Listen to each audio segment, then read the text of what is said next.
தன்னோட காதலனை நம்பி தமிழ்நாட்டிலேருந்து குவைத்துக்கு வீட்டுக்கு தெரியாமல் தனியாக ஓடி போயிருக்காங்க. இன்னைக்கு இந்த ஃபீமேல் ஃபாலோவரோட குட்டி ஸ்டோரி தான் பார்க்க போகிறோம் அவங்க பெர்ஸ்பெக்டிவில். நான் ஹாஸ்பிட்டலில் ரேடியோகிராஃபராக ஒர்க் பண்ணேன். அன்றைக்கி ஒரு நாள் என் பேஷண்ட்டோட பையனை பார்த்தேன். பார்த்ததுமே எனக்கு ரொம்ப பிடிச்சி போச்சு. எப்படியாச்சும் அவரோட நம்பரை வாங்கணும்னு ட்ரை பண்ணேன், ஆனால் முடியலை. சரி இப்படியே போயிட்டே இருந்துச்சு. எதேச்சும் அன்றைக்கி ஒரு நாள் 3 மாதம் கழித்து ஒரு எலக்ட்ரானிக் ஷாப்பில் அவரை பார்த்தேன்.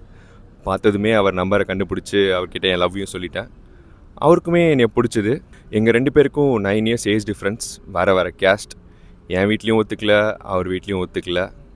சரி என்னடா பண்ணலான்னு யோசிச்சுட்டு இருக்கப்போ எங்கள் வீட்டில் எனக்கு மேரேஜ் ஃபிக்ஸ் பண்ணி என்கேஜ்மெண்ட்டும் ஃபிக்ஸ் பண்ணிட்டாங்க. மேரேஜுக்கு இன்னும் 1 மாதம் தான் இருக்குது.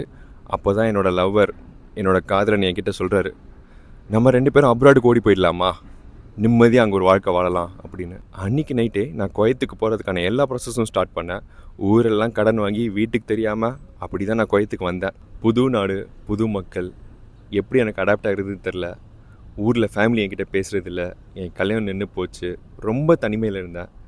இதெல்லாம் சேர்ந்து எனக்கு ரொம்ப டிப்ரெஷன் ஆகிடுச்சு. அவர்கிட்ட என் ஃபீலிங்ஸை ஷேர் பண்ணலான்னு நினச்சேன்.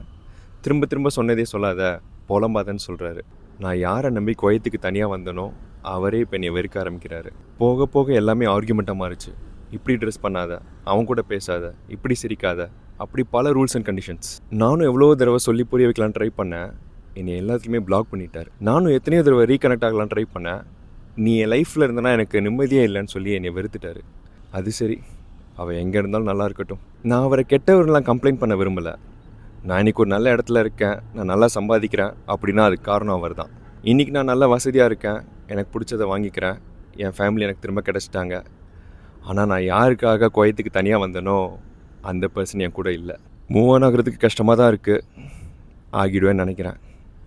Every thing happens for a reason சொல்லிட்டு நானே என் மனசை தேத்திக்கிறேன்.